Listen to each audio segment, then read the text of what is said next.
Revenir au plus important, c'est la parole de Dieu. Et j'ai une petite vidéo qui va introduire ce message. La vidéo que vous allez voir, elle est dans le contexte dans lequel nous vivons pour le moment autour de l'euro. Tout le monde a supporté son pays, la Belgique, l'Italie, la France. Et ce soir, c'est une grande finale. Et le Seigneur, vous savez, il parle tantôt d'une manière, tantôt d'une autre. Et à travers le match Belgique-Hongrie, le Seigneur m'a interpellé. C'est lorsque vous voyez cette Belgique qui fait un match extraordinaire, qui va gagner 4-0, je pense, contre la Hongrie, avec un joueur extraordinaire, Eden Hazard. Et à un moment donné, pendant le match, nous voyons le coach Marc Wilmots, très critiqué après, mais bien élevé lors de ce match, qui va remettre les choses en place sur le terrain avant que la Belgique ne gagne. Il va dire, Eden, reviens par ici, reprends ta place. Kevin, va par là. Nous voyons un homme, un coach, qui va diriger son équipe, qui va mettre chacun à sa place pour qu'elle soit efficace. Et bien sûr, après cette grande victoire, il y a eu la défaite. Et là, c'est tout à fait l'inverse qui se passe. Alors qu'on avait élevé Marc Wilmots pour sa stratégie, on le redescend, on l'écrase parce que là, il a fait une erreur de stratégie. Il n'a plus remis les joueurs à leur place. Et le message de ce matin, il est clair. Chacun a sa place. Et avec le A, je veux faire un jeu de mots. Chacun a reçu une place. J'ai une place. Mais chacun doit être à une place. Donc, avoir une place et être à une place, c'est le titre de ce message. Et je vais montrer juste cette vidéo pour lancer ce message de Dieu. Là, vous voyez la star, Eden Hazard, qui a marqué, qui a fait un match extraordinaire et qui va saluer son coach qui a fait quelque chose d'extraordinaire aussi, stratégiquement parlant.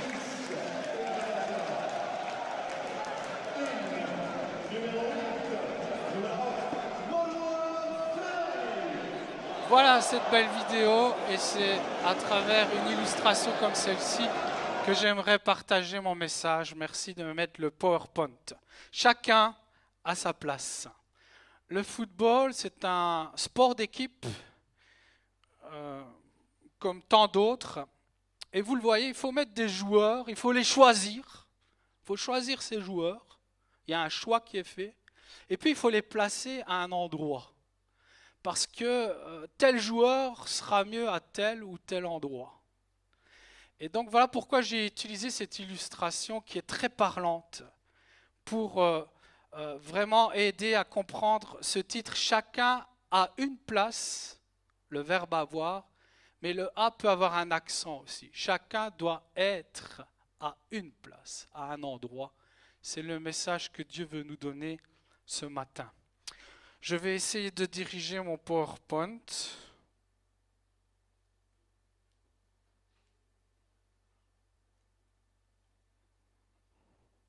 Ça fait longtemps que j'avais abandonné et je crois que je vais reprendre là.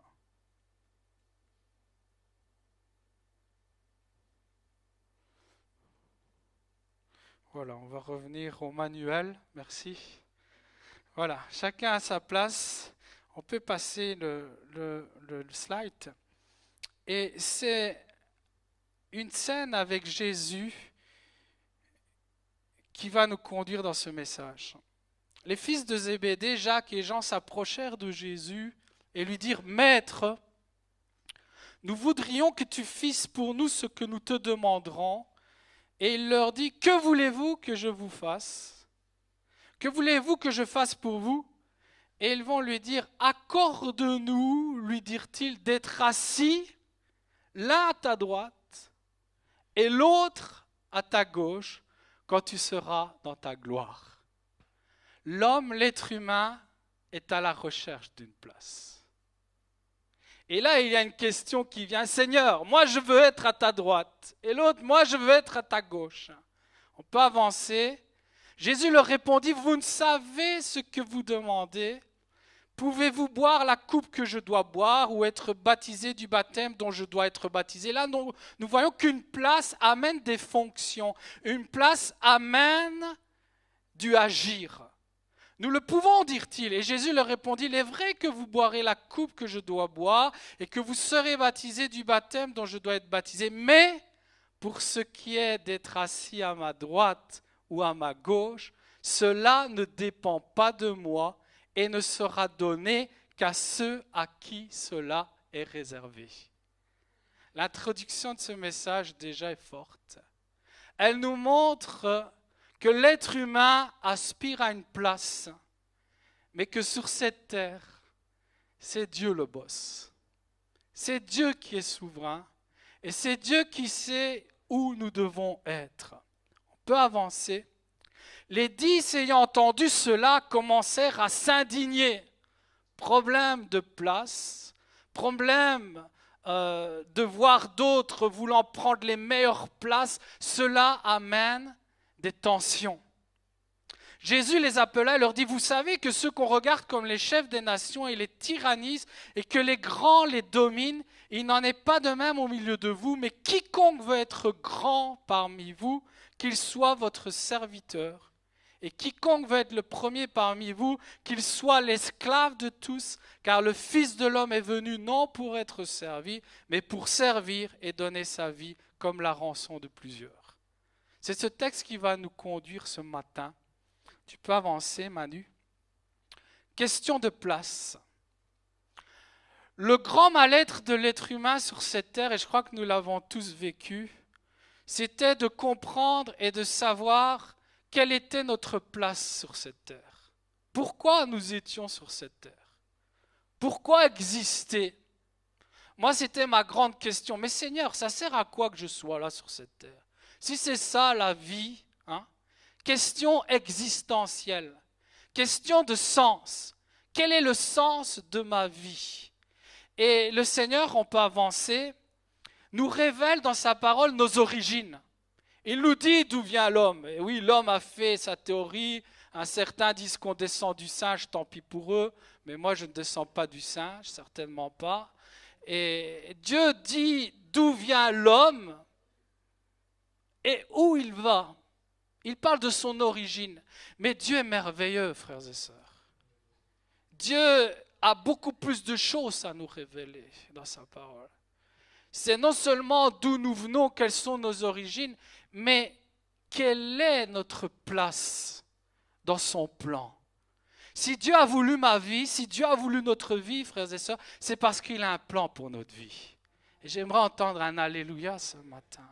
Je ne suis pas là par hasard. Ce n'est pas le Big Band qui fait que je suis là ou que je sois là. Ce n'est pas un hasard que je sois là. Dieu m'a voulu. On peut avancer. La parole de l'Éternel me fut adressée dans ce sens, dit Jérémie. Avant que je t'eusse formé dans le ventre de ta mère, je te connaissais, dit l'Éternel. Et j'aimerais avoir un Alléluia pour tous ceux qui dorment ce matin. Seigneur, tu m'as voulu.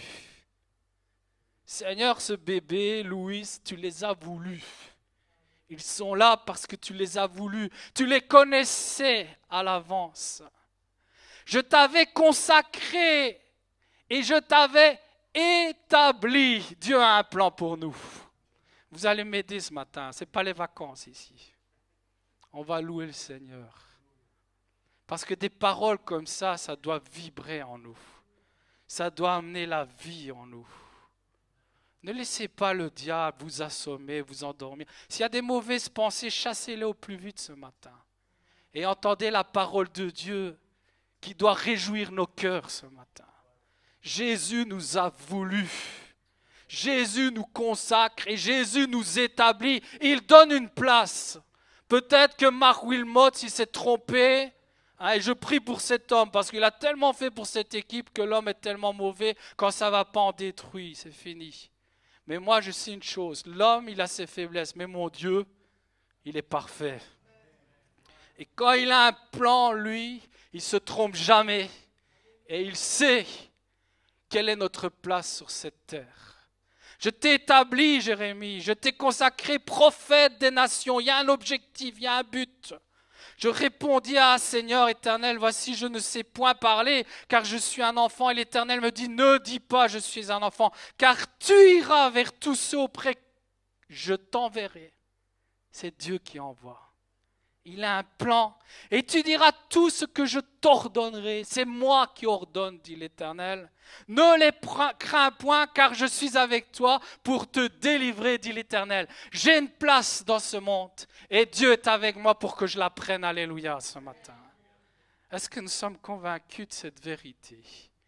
Nous avons une place ce matin. Et Jésus, dans ce sens, bien sûr, a désiré notre existence et donne également une place. Le verbe établir, c'est Nathan, et vous comprenez le nom Nathanaël.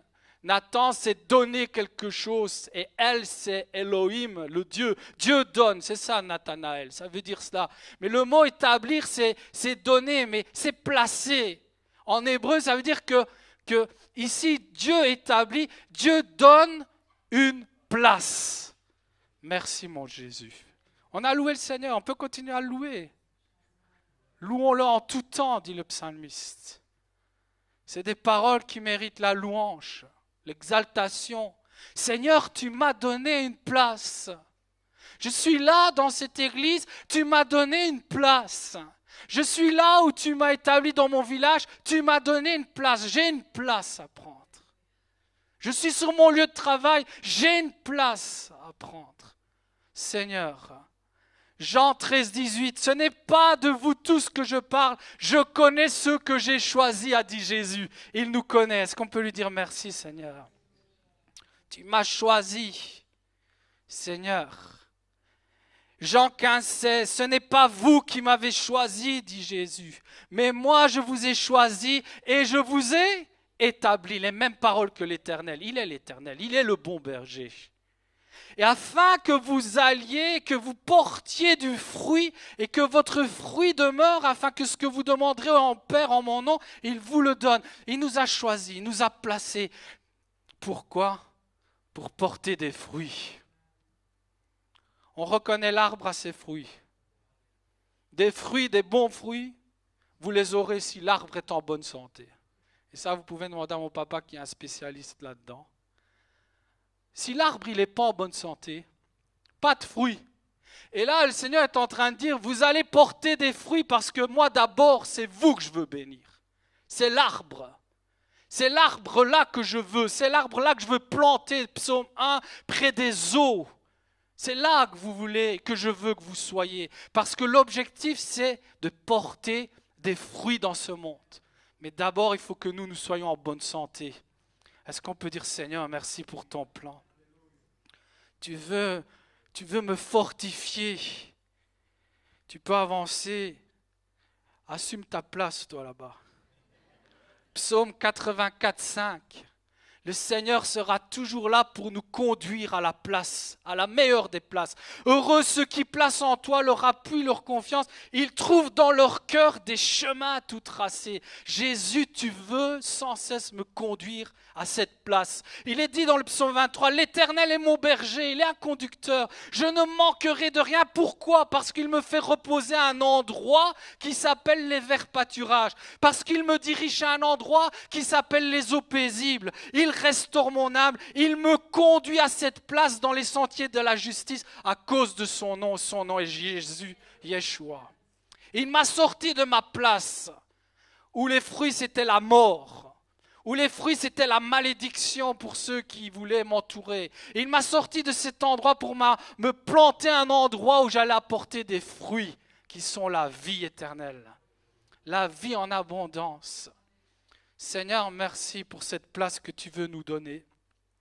Ce n'est pas vous qui m'avez choisi, dit le Seigneur, mais moi, je vous ai choisi et je vous ai placé, établi, afin que vous alliez, que vous portiez du fruit, que votre fruit demeure, afin que ce que vous demanderez au Père en mon nom, il vous le donne. Tu peux avancer, merci. Et ce fruit, ceci est le fruit du Saint-Esprit qui vivifie. La Bible nous parle de ces fruits. C'est la paix. C'est l'amour, c'est la patience, c'est la joie, c'est la fidélité. Frères et sœurs, nous ne pouvons pas porter ces fruits, comme le Seigneur dit, je vous ai établi pour porter ces fruits, si nous ne les vivons pas. Si je suis dans la dépression, est-ce que vous pensez que je peux aller dire à mon prochain, le premier que je vais rencontrer sur la route, « Hé, tu sais, il faut aimer Jésus, parce que Jésus c'est la paix. Il va me regarder, il va me dire, tu devrais être le premier à vivre la paix alors. Est-ce que nous comprenons ce matin que Dieu veut nous apporter, nous placer à un endroit pour que nous soyons d'abord les premiers à être bénis. Avant de parler à ce monde qui est perdu et qui a besoin de Jésus, Jésus veut nous placer à un endroit où nous allons recevoir toute la vie et tout ce fruit qu'il veut nous accorder. Demeurez en moi et je demeurerai en vous. C'est une question de place. Comment le sarment ne peut de lui-même porter de fruits s'il ne demeure attaché au cep? Ainsi vous ne le pouvez non plus si vous ne demeurez en moi. Je suis le cep, vous êtes les sarments. Celui qui demeure en moi et en qui je demeure porte beaucoup de fruits. Car sans moi, est-ce qu'on peut le dire? Sans moi, vous ne pouvez rien faire. Sans être à la place que Dieu a préparée pour nous, on ne peut rien faire. Eden Hazard, il n'était pas au bon endroit. Oui, on a élevé l'homme, on aime élever l'homme. Mais on a oublié qu'il y avait un coach, avant qu'il aille marquer les autres goals, qui lui a dit, oh mon ami, reviens à ta place, tu vas voir ce que ça va faire. Il est revenu à sa place. Et l'autre, Kevin, il a repris sa place parce qu'ils avaient inversé leur place. Et là, ils ont fait danser les Hongrois. Vous croyez que mon Dieu est plus intelligent que Wilmots? Il est l'omniscient. Il sait mieux que quiconque là où tu dois être pour que tu sois vainqueur et plus que vainqueur et efficace. Seigneur, toi seul peux nous donner cette place. Mais malheureusement, la chair, elle est là. Et nous l'avons vu premièrement avec les disciples de Jésus. La chair, elle est toujours là, elle remonte souvent à la surface. La chair, elle aime aussi sa place. Ces deux disciples m'ont dit, oh, là nous on a compris, ici on a le roi des rois. Hein. Moi je veux être à côté, à droite, à gauche. Et Jésus va lui dire, écoutez les amis, stop. Ça c'est le désir de l'homme, la place. Et sans cesse, nous voyons que la parole nous rappelle, attention aux places que vous cherchez. Attention aux places que vous recherchez, parce que la bonne place, c'est seulement Dieu qui peut vous la donner. Matthieu 23, il y a cette émission, tout le monde veut prendre sa place. C'est quoi ce jeu avec Nagui? C'est tout le monde veut aller en finale, tout le monde veut écraser l'autre, tout le monde veut être le meilleur. Ça, c'est ce monde, il nous pousse à prendre notre place, mais d'une manière charnelle, écraser les autres, la compétition. Mais Jésus a dit, c'est moi qui choisis, c'est moi qui établis. Et il le dira à ses disciples. Alors Jésus, parlant à la foule et à ses disciples, dit, les scribes, et il va parler des religieux. Et là, il parle aux religieux, il parle aux disciples. Sont assis dans la chair de Moïse. Ils sont assis à un endroit, ils ont pris la place. Ils aiment la première place dans les festins et les premiers sièges des synagogues. Et je vais vous montrer d'autres passages. Et il y en a plein où Jésus est en train de dire, hé les amis là, je sais bien ce que vous avez dans le cœur. Je sais bien ce que vous recherchez. Je sais bien les places que vous cherchez, mais stop. Ici, c'est moi le coach par excellence, dira Jésus. C'est moi qui dois vous donner votre place. Parce que mon désir, c'est de faire de vous une église plus que vainqueur en Jésus-Christ. Et j'aimerais avoir un alléluia ce matin. Luc 14, il adressa ensuite une parabole aux conviés. Et les paraboles, c'est vraiment ce que Jésus utilise pour communiquer avec puissance son enseignement. En voyant qu'ils choisissaient les premières places, et il leur dit, lorsque tu seras invité par quelqu'un à des noces, ne te mets pas à la première place. De peur qu'il n'y ait parmi les invités une personne plus considérable que toi et que celui qui vous a invité, l'un et l'autre, ne vienne te dire « cède la place à cette personne-là », tu aurais alors la honte d'aller occuper la dernière des places. Vous voulez des autres textes? Ben, je ne vais pas vous les donner parce que je n'ai pas le temps. Mais il y en a plein qui dit, les amis, attention à vos places. Les cultures, les coutumes, attention au respect. Jésus donne la place. Jésus donne la place. Jésus est la vie. Jésus sait comment bénir nos vies. Soyons soumis au Seigneur. Lorsque tu seras invité, va te mettre à la dernière place afin que quand celui qui t'a invité viendra, il te dise, mon ami, monte plus haut. Alors cela te fera honneur devant tous ceux qui seront à table avec toi. Et ça, c'est Dieu qui veut faire ça. Car quiconque s'élève sera abaissé et quiconque s'abaisse sera élevé. Et il dit aussi à celui qui l'avait invité, lorsque tu donnes à dîner ou à souper, n'invite pas tes amis, ni tes frères, ni tes parents, ni tes voisins riches, de peur qu'ils ne t'invitent à leur tour. Waouh! Ça, c'est ce que tout le monde fait ici, même le pasteur. Ah, j'ai été invité, bon, Marie-France, il faudrait inviter nos frères, ils nous ont invités. C'est ce que Jésus nous dit. C'est pas pour ça qu'il faut inviter les gens, pas parce qu'ils vous ont invité, vous voyez. Mais ça, c'est un autre message. Mais pour vous dire que la parole, elle est profonde. Il parle de place ici. Et là, il va dire que dans l'Église, la place, même pour les pauvres, même pour ceux qui n'ont pas de diplôme, même pour les rabaissés, ils ont leur place. Et combien nous avons tous une place importante pour Jésus. Seigneur, sois loué. Marc 10, 35, je reviens à ce passage. Ils vont lui poser cette question et Jésus va dire, mais pour ce qui est d'être assis à ma droite ou à ma gauche, cela ne dépend pas de moi et ne sera donné qu'à ceux à qui cela est réservé. Une place pour nous est réservée. Et le message, vous pouvez le diviser en 3 parties, ce message. La première partie, c'est nous avons une place à prendre.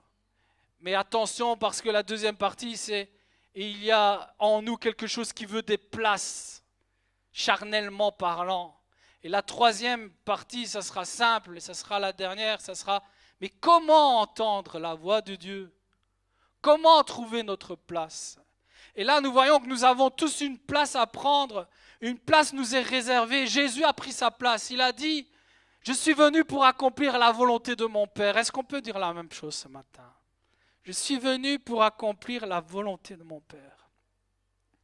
Et il va aller jusqu'au bout pour assumer cela.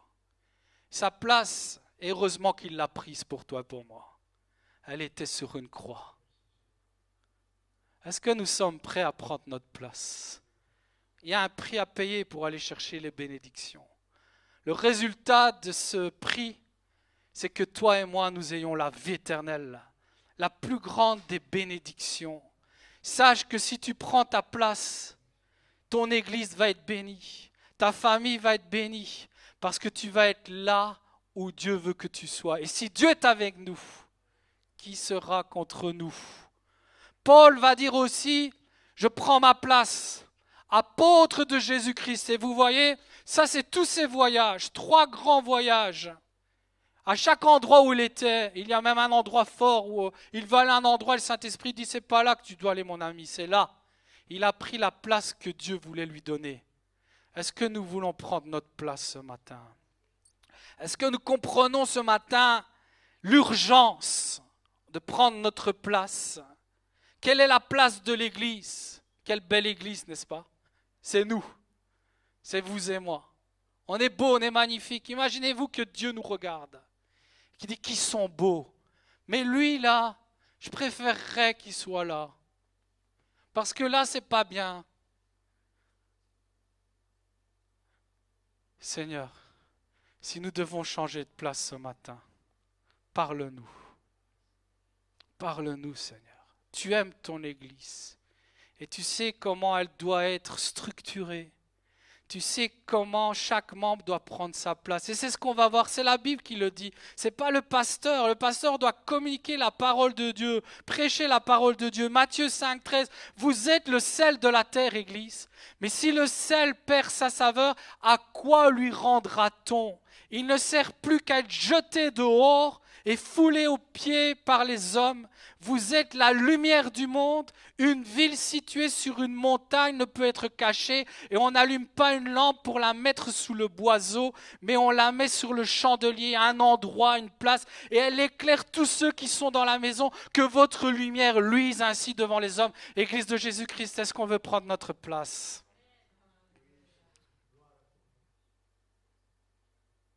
Pas beaucoup d'amen, hein ? Église, est-ce que nous voulons prendre la place ?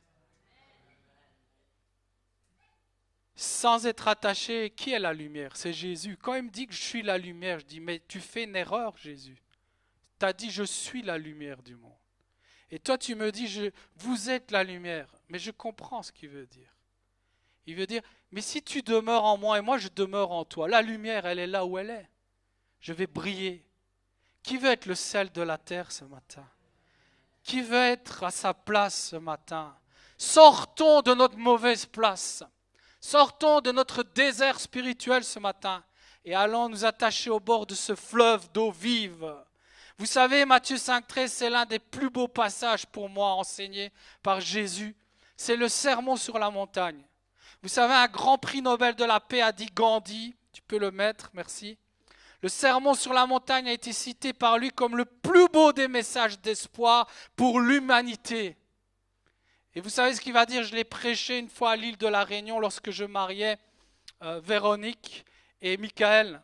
Véronique, vous savez, c'est des malbars. Ça veut dire quoi les malbars? C'est pas qu'ils sont mal barrés, hein, c'est pas ça. C'est une culture indienne. Donc vous connaissez leur religion et Gandhi vient de cette culture. Et j'ai utilisé cela parce que je dis, mais qu'est-ce que je vais prêcher, Seigneur, à ces personnes-là, qui sont tous dans l'hindouisme? Et le Seigneur m'a tout de suite donné cette citation de Gandhi. Parce que Gandhi avait un de ses meilleurs amis était chrétien. Il a été fort touché par le christianisme et par les enseignements de Jésus.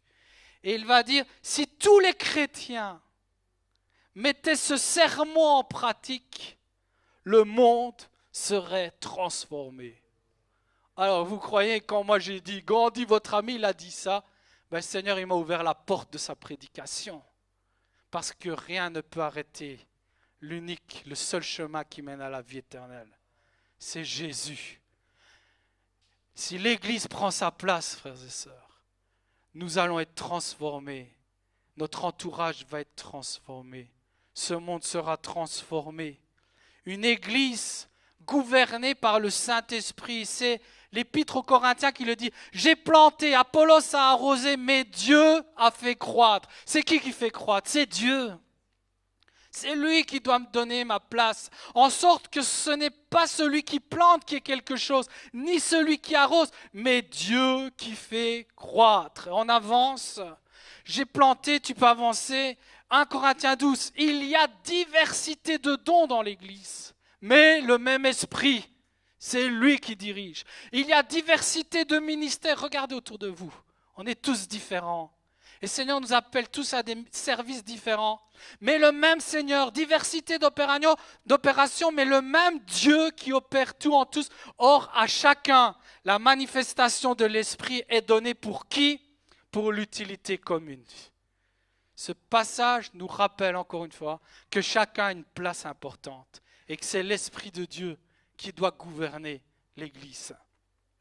En effet, à l'un est donné par l'Esprit une parole, à un autre une parole de connaissance selon le même esprit, à un autre la foi par le même esprit, à un autre le don des guérisons par le même esprit, à un autre... Vous voyez, c'est qui gouverne? C'est l'Esprit qui va nous dire quelle place nous devons prendre. Un seul et même esprit opère toutes ces choses, les distribuant, on peut le dire ensemble, les distribuant à chacun en particulier comme il veut. Ce matin, si nous ne comprenions pas que Dieu nous a choisis et qu'il veut nous donner une place, nous ne comprendrons rien à ce message. Alors ce matin, avant d'arriver à la conclusion, j'aimerais qu'on puisse peut-être se réveiller si on dort. Dire Seigneur, réveille-moi, je veux me remettre en route dans ce message parce qu'il est vital pour ma vie. Chacun à sa place. Au verset 18, Paul dira, maintenant Dieu a placé chacun des membres dans le corps comme il a voulu. Si tous étaient un seul membre, où serait le corps? Maintenant donc il y a plusieurs membres et un seul corps. L'œil ne peut pas dire à la main, je n'ai pas besoin de toi, ni la tête dire aux pieds, je n'ai pas besoin de vous. Est-ce que tu peux dire à ton voisin, j'ai besoin de toi? J'ai besoin de toi, Massimo, dans l'église. J'ai besoin de toi, Nathalie, dans l'église. Oui, mais soyez sérieux, hein? Ne faites pas les hypocrites. Hein? Mais est-ce que vous vous rendez compte que peut-être vous ne croyez pas trop à ce que votre voisin est en train de dire, Mais est-ce que vous croyez que Dieu est en train de nous dire ça ce matin? J'ai besoin de toi. Je t'ai choisi pour faire quelque chose de beau, de merveilleux. Vous êtes le corps de Christ et vous êtes ses membres, chacun pour sa part. Et là, il va parler des dons. Et Dieu a établi, il a placé dans l'Église, premièrement des apôtres, secondement des prophètes, troisièmement des docteurs. Ça aussi aujourd'hui. Quand je dis, j'ai eu un entretien avec un frère hier, quand je parle à l'Église, faites attention aux faux prophètes. Je ne suis pas en train de dire que ceux qui ont prophétisé dans l'Église sont des faux prophètes. Attention. Quand il y a une question importante comme celle-là, venez trouver votre pasteur parce qu'il a été placé dans un ordre dans l'Église. Et je l'ai dit récemment, avec tout le respect que j'ai de mon beau-père a été pasteur ici. Il n'est plus le pasteur. Une autre fonction lui est donnée dans le corps. Maintenant, il y a un pasteur quand il y a des questions vitales au niveau de vous, leadership spirituel, de vous conduire. Il y a des responsables qui ont été établis. Dieu met de l'ordre dans l'Église. Et quand je dis qu'attention faux prophètes, je ne vise pas ceux qui ont prophétisé le dimanche d'avant ici. Parce que ça, je le dirai devant tout le monde, je les arrêterai sur place. Croyez-moi, parce que c'est ma place. C'est ma responsabilité. J'ai une place et je dois l'assumer. Quand je dis ces choses, c'est parce qu'aujourd'hui, on court à gauche, à droite, chercher des prophéties à gauche et à droite. Est-ce que vous croyez que Dieu est celui qui bâtit son église et quand il doit parler à son église, qu'il sait parler? Moi, je crois que oui. Et que les grandes décisions pour son corps, il sait les donner là où il doit les donner. Et ce matin, c'est la Bible qui doit nous diriger. C'est elle qui doit nous enseigner et rien d'autre. Parce qu'on ne peut rien rajouter à elle, ni enlever. Gare à celui qui rajoute ou qui enlève un iota de sa parole. Et la Bible nous dit que Dieu a établi l'Église dans un ordre. Premièrement, deuxièmement, troisièmement. J'ai un problème de questionnement sur un passage de la Bible. Dans mon Église, il y a des docteurs. Il y a des enseignants. C'est eux que je vais trouver. C'est eux les responsables. Et regardez la parole de Dieu, on avance. Quelle est ma place dans l'Église maintenant?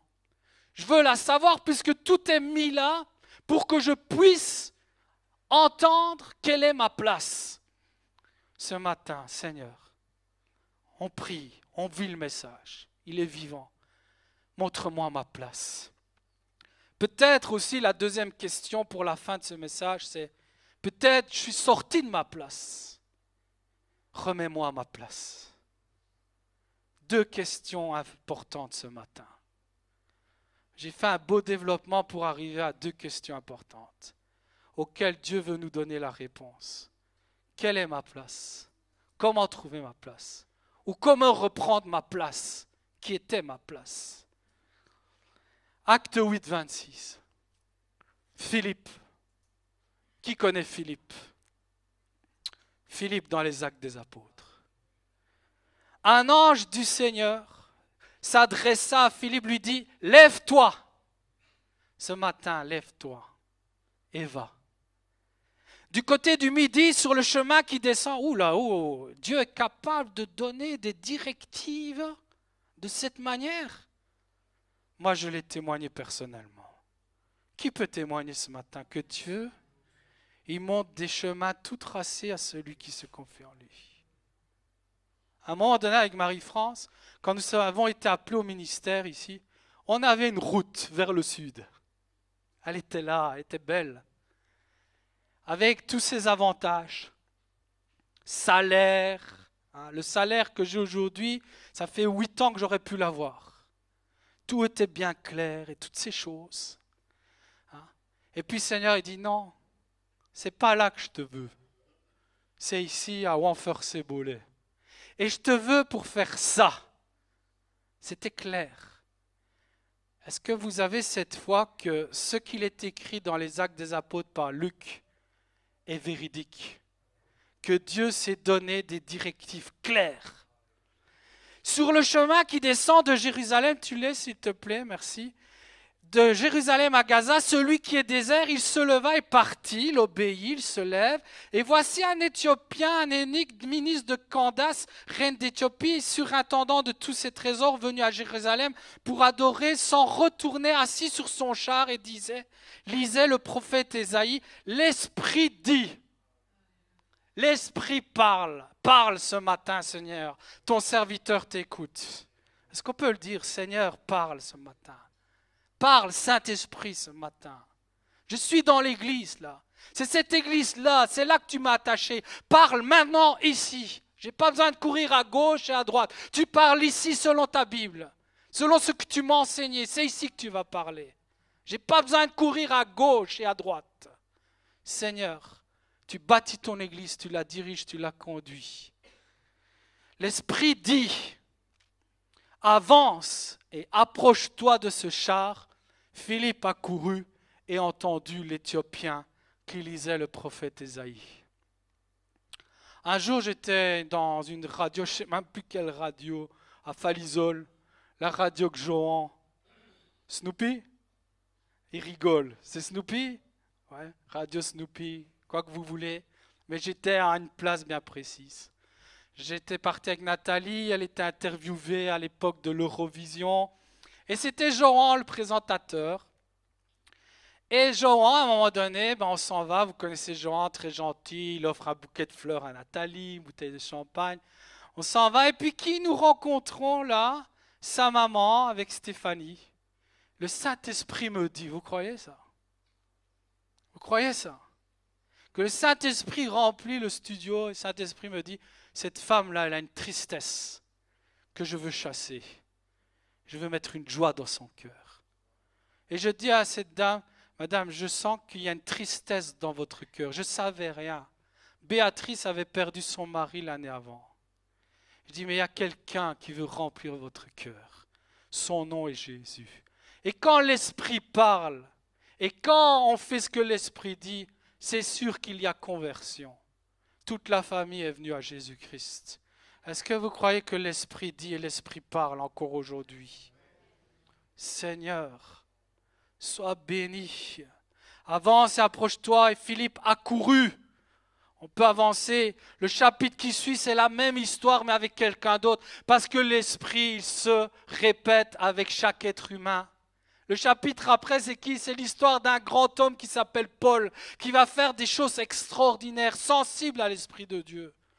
Et acte 9, il répondit, « Qui es-tu, Seigneur ?» Et le Seigneur dit, « Je suis Jésus que tu persécutes. » Jésus qui parle. « Et il te serait dur de regimbrer contre les aiguillons, tremblant et saisi d'effroi. » Il dit, « Seigneur, que veux-tu que je fasse ce matin ?» Qu'on puisse dire, « Seigneur, qu'est-ce que tu veux que je fasse ce matin ?»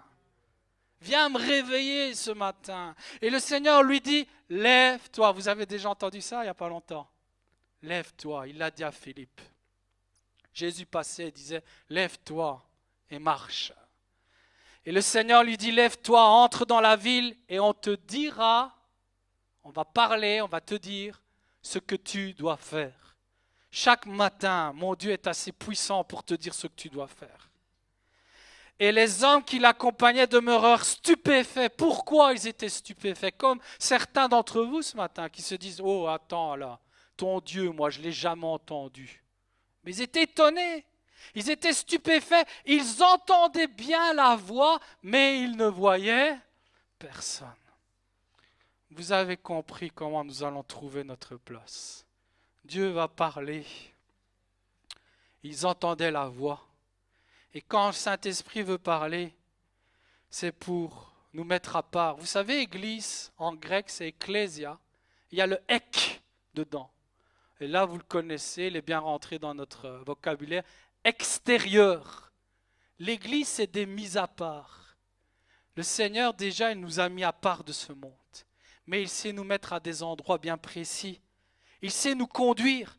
Il sait nous fortifier. Dans ce texte, il va être dit, et Paul qui va suivre ce que le Seigneur va dire, cependant, Saul se fortifiait de plus en plus.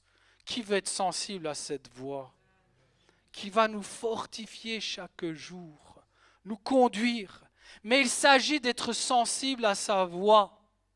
Il s'agit d'être sensible à l'Esprit de Dieu. Est-ce que Jésus n'a pas dit dans Jean, et je l'ai lu souvent ces passages, dans ce message, il n'a pas dit, je vous enverrai le Saint-Esprit qui vous rappellera ce que je vous ai enseigné. Seigneur, tu parles, encore aujourd'hui. Comment l'Esprit parle et conduit. Et il y a encore un passage dans Acte 13 qui nous révèle. Regardez.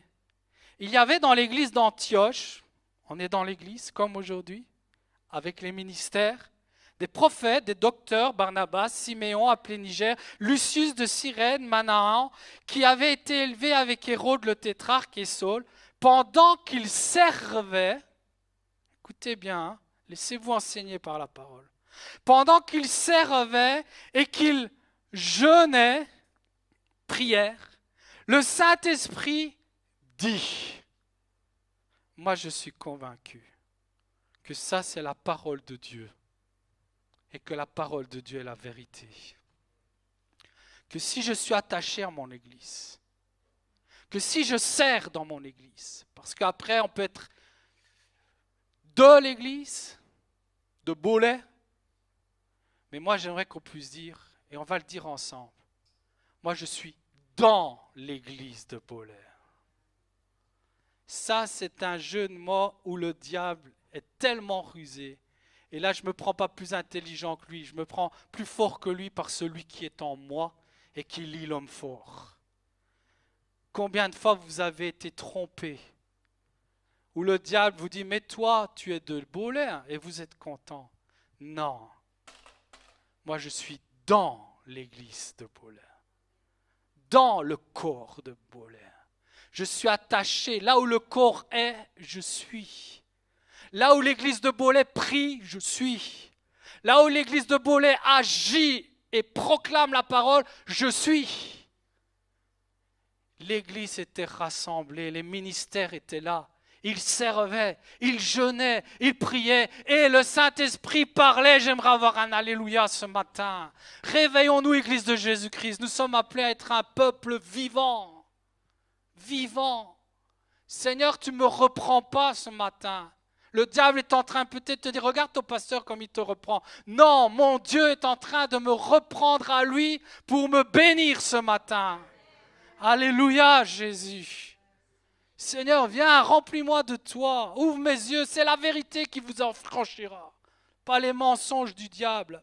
Alors, mettez-moi à part Barnabas, dit l'Esprit, et Saul pour l'œuvre à laquelle je les ai appelés. Alors, après avoir jeûné et prié, ils leur imposèrent les mains et les laissèrent partir. Ça, c'est la Bible, ça. Ne venez pas me dire, ah oui, tel prophète, tchic et tchac, il m'a dit ça, il m'a dit ci. Envoie ton prophète ici. Parce que moi, j'ai un enseignement. Et mon enseignement ne me dit pas ça. Mon enseignement me dit que Jésus est un Dieu d'ordre et que son esprit ne vient jamais mettre de désordre dans l'église, mais qu'il fortifie, qu'il bâtit, qu'il construit avec ordre. Il a établi des choses dans l'ordre. Et s'il y a des prophètes qui circulent, la Bible dit que le prophète juge le prophète. Nous allons le juger. Avec quoi? Avec la parole de Dieu. Mais ce matin, ce n'est pas là que je veux m'aventurer. Même si je suis appelé à avertir l'église, comme un berger doit le faire. Ce matin, c'est vous dire, frères et sœurs, vous avez une place à prendre. Et ici, le Seigneur est capable de vous révéler cela. Seigneur, viens. Et alors, ils les laissèrent partir. Mais vous voyez, il parle, le Saint-Esprit. Tu peux avancer, Manu, merci. Qu'écoutons-nous? Il faut être à l'écoute. Il a été dit, ils vont écouter. Ils ont été saisis parce qu'ils ont entendu la voix, mais ils n'ont vu personne. Qu'est-ce que nous écoutons à longueur de journée? Est-ce que vous avez remarqué, moi j'étais quelqu'un comme cela.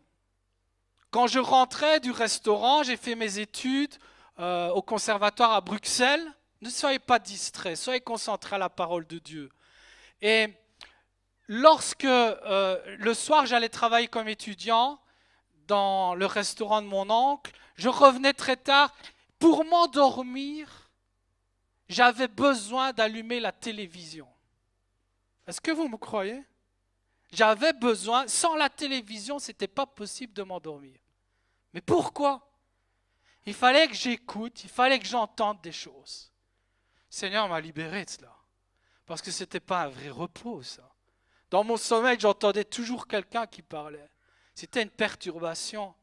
Mes frères et sœurs, est-ce que vous avez compris que dans ce monde, tout est en place pour nous faire passer sans cesse des messages, écouter de la musique sans cesse. On nous remplit les yeux d'images, mais on nous remplit aussi les oreilles de sons et de décibels. Qu'est-ce que nous écoutons à longueur de journée? Parce que ce que nous écoutons, c'est ce qui va conduire nos vies. Vous savez, souvent certains d'entre vous, ils n'ont pas été d'accord avec moi parce que je disais, mais qu'est-ce que tu me fais à écouter cette musique? Elle est déprimante, écoute les paroles de ce chant. L'autre, il pleure parce que sa femme est partie avec un autre et lui, il a été consolé parce qu'il a trouvé une autre. Et je dis, il y a des chrétiens qui aiment écouter ça à longueur de journée. Sincèrement. Après, chacun se la verra avec Dieu. Mais j'aimerais vous dire, si nous écoutons ce genre de chansons déprimantes à journée, à court d'heures et d'heures, est-ce que vous pensez qu'on écoute le Saint-Esprit? C'est pas possible. C'est pas possible d'être à l'écoute de Dieu si nous sommes à l'écoute de toutes ces tromperies que ce monde nous propose. Moi, je crois ce matin que la Bible est vraie et que l'Esprit de Dieu parle encore aujourd'hui. Mais est-ce que nous sommes à l'écoute? Combien de fois je suis venu ici et on commençait à lancer certains chants? Oh, stop ici. Ici, on n'est pas là pour écouter le chant qui fait succès au top 10. On est ici pour écouter des chants qui nous fortifient dans notre foi et qui nous conduisent vers la présence de Dieu. Ce matin, je crois que le Seigneur est en train de nous faire grandir. Je crois que le Seigneur est en train de porter son Église plus en avant, plus forte en lui. Qui conduit nos vies ce matin? Ça peut être aussi entendre cette voix à gauche qui vient nous dire, hé mon ami, qu'est-ce que tu crois? Tu vas entendre le Saint-Esprit? Tu ne te rappelles pas ce que tu as fait? Tu es un pécheur, tu as tué telle personne, tu es un criminel, ou tu as pris telle substance. Qu'est-ce que nous écoutons? Vous écoutez encore les âneries du diable qui vient vous accuser? Qu'est-ce que vous écoutez? Qu'est-ce que l'Église écoute aujourd'hui? Peut-être ce bruit, ce vacarme, nous l'avons dit, peut-être tu entends ces voix qui viennent sans cesse critiquer le frère et la sœur. Peut-être à longueur de journée, tu n'entends que des critiques. Peut-être qu'à longueur de journée, tu n'entends que des découragements. Ce matin, le Seigneur est en train de dire, qu'est-ce que tu es à l'écoute de quoi? Tu es à l'écoute de quoi? Est-ce que tu es à l'écoute de mon Esprit Saint? Qui croit que le Saint-Esprit parle encore aujourd'hui? Amen, en vérité, en vérité. Où avons-nous posé notre oreille? Peut-être la musique, je l'ai dit. Jésus parle parce qu'il t'a choisi et il a une place à te donner. Et ce matin, je veux la prendre. Qui veut la prendre avec moi ce matin? Qui lève la main sans honte? Qui veut être à l'écoute de sa voix? Peut-être il faut faire des choix. Hier, j'étais avec un frère et il ne m'en voudra pas parce qu'il n'avait aucune autre possibilité. Dans notre voiture, vous savez, des gens qui, comme moi, vont à Bruxelles, ça fait 2 heures de voiture. Vous écoutez 2 heures de radio, ça dépend la chaîne. Il y a des chaînes, vous allez écouter pendant 2 heures. Boum, tchik, boum, boum, tchik, boum, boum, boum, tchik, boum, boum, tchik. Pendant 2 heures. Vous savez, je ne vais rien vous apprendre.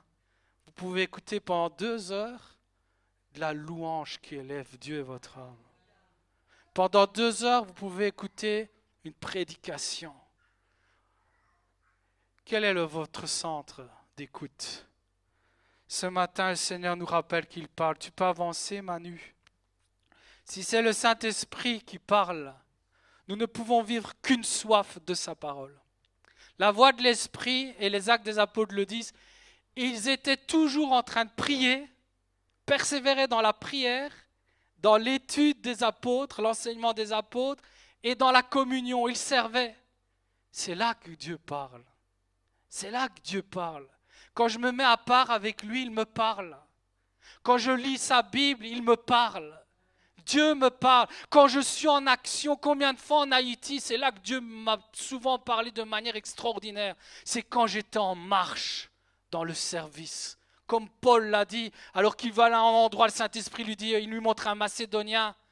Seigneur, quand on est en marche, vous voulez que Dieu vous parle? Mettez-vous en marche. Il a été dit, lève-toi, lève-toi, lève-toi et vis les œuvres de l'Esprit. Une vie de prière, une vie de l'étude, d'une soif de la parole. Et alors vous savez ce qui va se passer en vous? Vous allez avoir un signe, le plus beau des fruits, comme on l'a dit tout à l'heure. Vous allez avoir une soif de voir des âmes sauvées. Combien d'églises? Oui, on fait ci, oui, on fait ça. Tant de choses, mais qui n'est pas sensible à la voix de Dieu. Et puis ça ne m'étonne pas qu'elles se détruisent. Parce que quelqu'un qui est sensible à la voix de Dieu, l'objectif principal, c'est de sauver les âmes perdues. Ce matin, le Seigneur nous a rappelé que la place de l'Église, c'est d'être le sel de la terre et la lumière dans ce monde. Mais que chacun aussi, nous avons une place bien précise. Moi, je ne peux pas être au bureau de police de Nicolas. Je ne peux pas être au bureau de police de Pascal. Je ne peux pas être à l'école. Je ne peux pas être là où vous êtes. C'est Dieu qui vous a placé là parce qu'il a quelque chose de grand à faire à travers vous. Dans l'Église, c'est Dieu qui vous a placé dans cette Église parce que vous avez quelque chose de grand à porter. Et Jésus sait gouverner son Église. Il a été dit dans Acte 13, tu peux avancer. Mais pour ce qui est d'être assis à ma droite, il a été dit, Jésus va répondre à ce désir charnel. Seigneur, garde-moi de désir charnel. Je veux ta volonté, parce que c'est toi qui réserves les places. Tu peux avancer, reprendre sa place, c'est la dernière question. Peut-être tu l'avais ta place et tu as abandonné. Dans Acte 8, 26, je l'ai dit, dans Acte 9, tous ces hommes que Dieu a appelés à placer en endroit, il a dit, lève-toi. J'aimerais te dire, reprends ta place, lève-toi ce matin. Regardez cette photo, elle est merveilleuse. C'est quand on chute, il faut se relever. Là, c'est Diego Rosa. Cet homme est tombé à des mètres de l'arrivée. Son vélo était cassé. Il a fait ce que la Bible dit. Il s'est levé et il a continué de marcher. Et il a été chercher la victoire. Est-ce que vous savez que Dieu nous a promis une grande victoire? Que la victoire nous appartient. Ce matin, est-ce qu'on veut se relever si on est tombé? Est-ce qu'on veut reprendre sa place? Là, il n'avait plus rien à faire de grand-chose parce qu'il était à quelques mètres. Mais combien de fois j'ai vu en tant que cycliste dans des chutes où je me retrouvais, j'ai vu le gagnant de la course tomber à côté de moi. Il était par terre. Et vous savez ce qui a fait qu'il a gagné? Il s'est relevé. Il a été plus fort que moi. Il est parti reprendre sa place d'abord dans le peloton de tête. Et après le peloton de tête, il a dépassé la ligne en premier. Mais il a dû se relever et reprendre sa place. Ce matin, pour ceux qui doivent reprendre leur place, le Saint-Esprit dit, lève-toi. J'ai repris le vélo sur route après un an d'entraînement en salle. Tu peux avancer, je crois que c'est la dernière image. Et j'ai monté une côte, là, je me suis senti un peu orgueilleux, là. Et le Seigneur m'a bien montré mes limites. Il y avait 5 lacets, au 4e lacet, j'ai dû mettre pied à terre. Mon cœur allait exploser. Et dans ma tête est venue cette pensée, oh ça va, le 5e lacet, je ne sais pas encore combien de mètres il reste. J'ai plus de chance de me remettre sur mon vélo et de redescendre déjà tout ce que j'ai descendu. Et de revenir en arrière sur mes pas. Et là, j'ai vraiment eu cette pensée. Peut-être tu n'es pas loin du but. Peut-être tu n'es pas loin du sommet. Prends ton vélo, fais quelques marches à pied, continue. Et puis quand ça ira mieux, remonte sur le vélo et franchis le défi. C'est ce que j'ai fait. Et vous savez ce qui s'est passé? J'ai fait le meilleur des choix. Si j'avais fait demi-tour, j'aurais revu le même paysage que j'avais déjà vu. Quand je suis arrivé là-haut, j'ai vu de nouveaux horizons. C'était magnifique. J'aimerais te dire que le Seigneur ce matin te dit reprends ta place parce que j'ai des choses à te montrer que tu n'as pas encore vues, des choses merveilleuses. C'est ce que Paul va dire. Ce n'est pas que j'ai déjà remporté le prix ou que j'ai déjà atteint la perfection, mais je cours pour tâcher de le saisir puisque moi aussi j'ai été saisi par Jésus-Christ. Frère, je ne pense pas l'avoir saisi, mais je fais une chose, oubliant ce qui est en arrière. C'est fini, le passé, il est passé. Tu ne reviendras pas dans ton passé. Mais je me porte vers ce qui est en avant. Prends ta place. Le Seigneur a quelque chose de merveilleux à te montrer. Je cours vers le but pour remporter le prix de la vocation. Le Seigneur a un plan pour ta vie. Le Seigneur a une place pour ta vie. Et il veut te l'accorder ce matin. Levons-nous dans sa présence.